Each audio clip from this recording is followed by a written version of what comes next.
Hello and welcome to yet another episode of Optics Trade Debates. My name is Andras. My name is Theodor. Hello.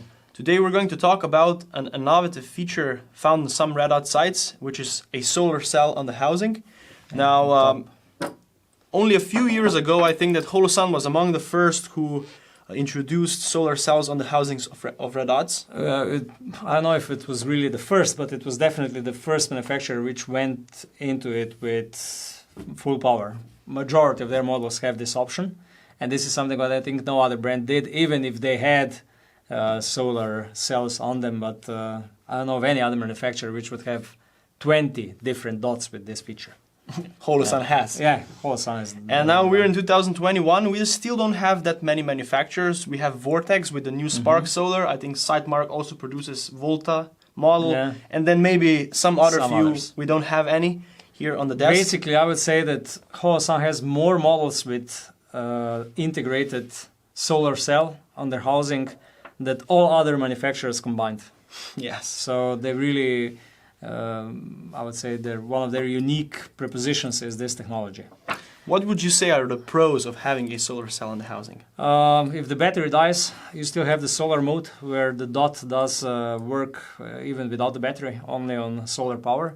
It is true that the dot is not as bright as normal if there is not a really powerful, bright source of light, but still it works. This is the first pro. The second pro is that it always, I would say, saves the battery life, because in many situations you have a combined mode of both sources of energy, the battery and the solar cell, so the battery gets drained less. And that's about it, I would say.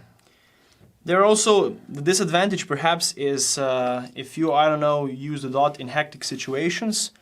For example, in IPSC, you can probably bump it against something if you're not careful. And the solar cell is quite exposed, so you can quickly do the damage.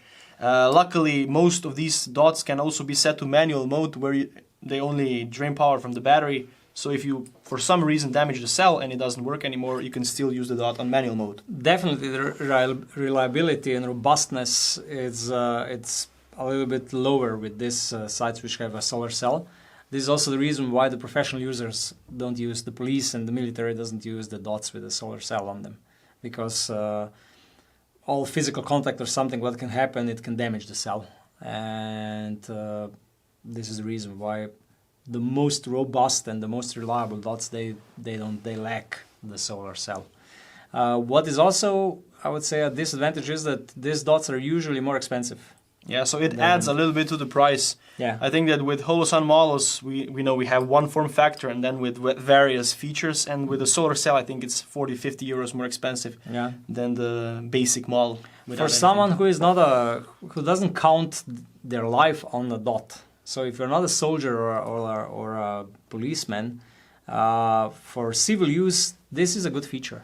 Because honestly speaking, even if your battery runs out, you're still able to use the dot on a shooting range, and the battery will definitely have a longer lifetime because of the solar cell. But for a professional user, I would say, due to reliability and robustness, they usually use the red dots without the solar cell. No? And sometimes even with other sources of illumination, such as tritium. Yeah, which is even more reliable than the batteries and so on. Of course. The tritium is quite common with professional users. I think we covered most of the issues regarding this topic. Thank you for sending us this question, and see you in our next debate. Take care.